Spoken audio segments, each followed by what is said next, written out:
Hello friends, today I am going to discuss the topic of basic proportional theorem. It is very important topic in class 10th. In class 10th there is a topic called triangle, chapter called triangle. It is chapter number 6. उस chapter number 6 में एक theorem है जिसे हम कहते हैं basic proportional theorem.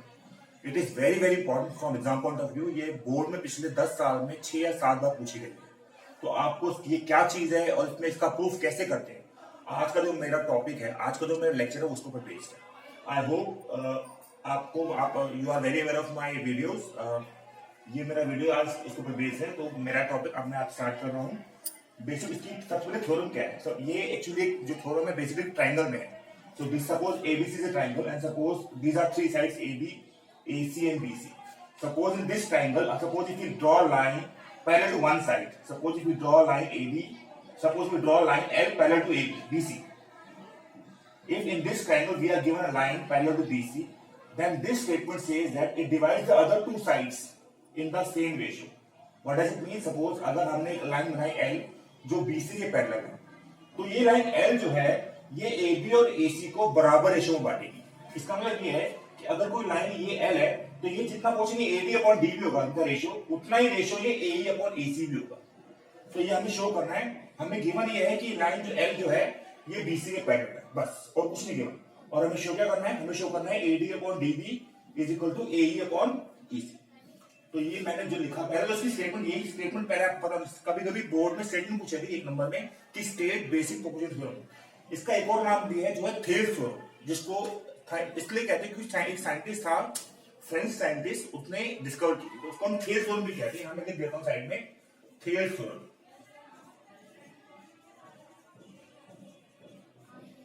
इसको Thales theorem भी कहते हैं, इसको बीपीटी भी कहते हैं, बीपीटी शॉर्ट फॉर्म में. तो वो भी आपको पता होना चाहिए कि बीपीटी भी कहते हैं.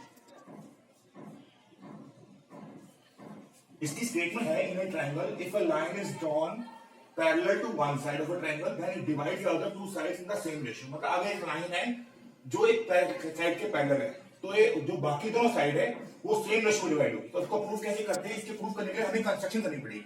कंस्ट्रक्शन उस चीज को कहते हैं जिसको हम क्वेश्चन को सिंप्लीफाई करने में इस्तेमाल करते हैं, ताकि क्वेश्चन सिंप्लीफाइड फॉर्म में हो जाए. तो हम क्या करेंगे, पॉइंट डी से AC को परपेंडिकुलर ड्रॉ करेंगे. पॉइंट डी से ये परपेंडिकुलर मैंने ड्रॉ किया. अब क्योंकि ये हम AC को ड्रॉ करें तो परपेंडिकुलर ऐसी आउटसाइड ड्रॉ हो गया, यहाँ पे ये 90 डिग्री ये वाला है. ऐसी पॉइंट E से भी AB पे परपेंडिकुलर ड्रॉ करो. ये ड्रॉ करें परपेंडिकुलर 90 डिग्री. सपोज ये पॉइंट जो है, सपोज हम इसे M मान लेते हैं और इसे N मान लेते हैं. Also we join B to E dotted और D to C dotted. Okay, ये हम कंस्ट्रक्शन तब करते हैं जब हम किसी चीज को प्रूव करना चाहते होते हैं. Construction we always do to simplify our process of proving. So ये लिखना जरूरी. कंस्ट्रक्शन लिखो, join B to C, B to E and D to C. Also draw DN perpendicular to AC and EN perpendicular to AB.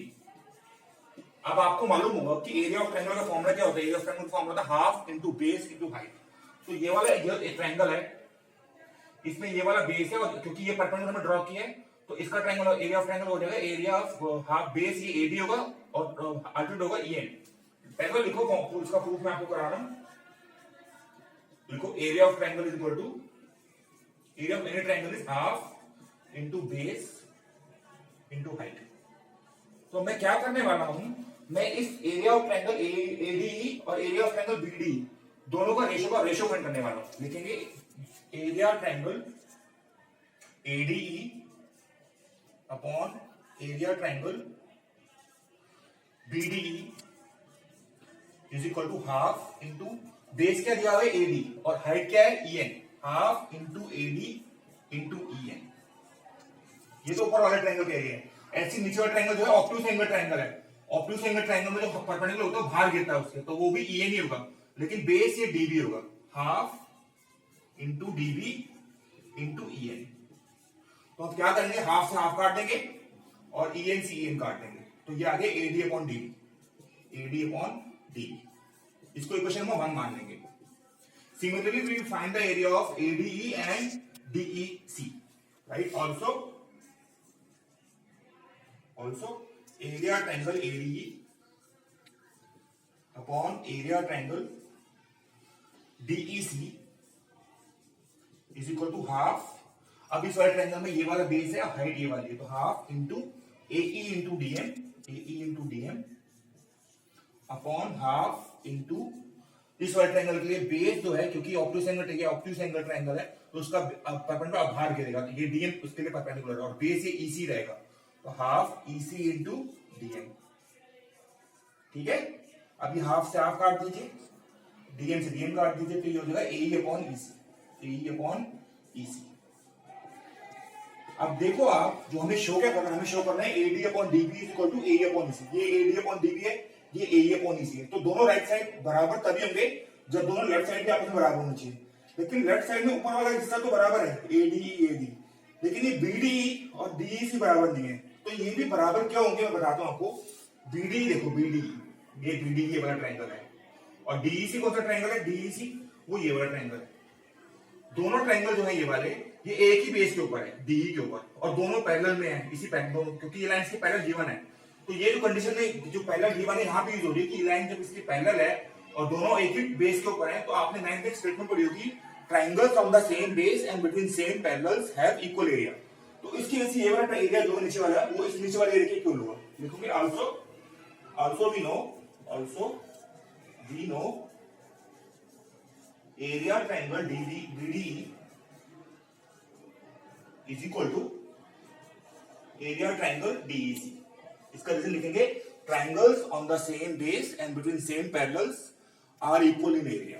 देखो ये वाला reason, इसको question 3 मानेंगे तो आप लेफ्ट साइड भी, क्योंकि लेफ्ट साइड में ऊपर वाला न्यूमरेटर तो दोनों सेम ही है AD, अब नीचे वाले भी मैंने अभी सेम किए, इसको ना दोनों लेफ्ट साइड आपस में बराबर है। इक्वेशन नंबर 1 और इक्वेशन 2 के दोनों लेफ्ट साइड बराबर है, तो जब किसी दो इक्वेशन में दो लेफ्ट साइड बराबर होते हैं तो ऑटोमेटिकली उनके राइट साइड भी बराबर हो जाते हैं, तो इसका मतलब AD अपॉन DB जो है वो AE अपॉन EC के बराबर हो जाएगा। तो वही तो आपको शो करना है क्वेश्चन में। तो it shows that if a line is drawn parallel to one sides it divides the other two sides in the same ratio. तो इस तरह से ये प्रूफ होगा। ये क्वेश्चन में 4 मार्क में हर हालत में आता है अक्सर, और इसके साथ इसकी एक्सप्लेनेशन भी जरूरी होती है, तो 2 मार्क्स की उसको बेस्ड होती है। तो अगर आपको ये प्रूफ ही नहीं आता होगा तो फिर आप वो क्वेश्चन कैसे कर पाएंगे। तो बेसिकली ये प्रूफ बहुत इंपॉर्टेंट है सीबीएसई पॉइंट ऑफ व्यू से। लिखेंगे triangles because triangles on the same base and between same parallels are equal in area. So ये क्वेश्चन नंबर 3 को मान लो।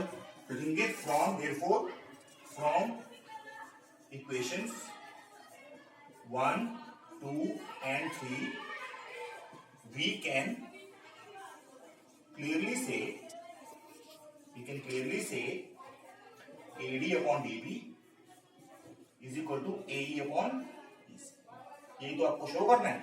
देखो हैंस प्रूफ।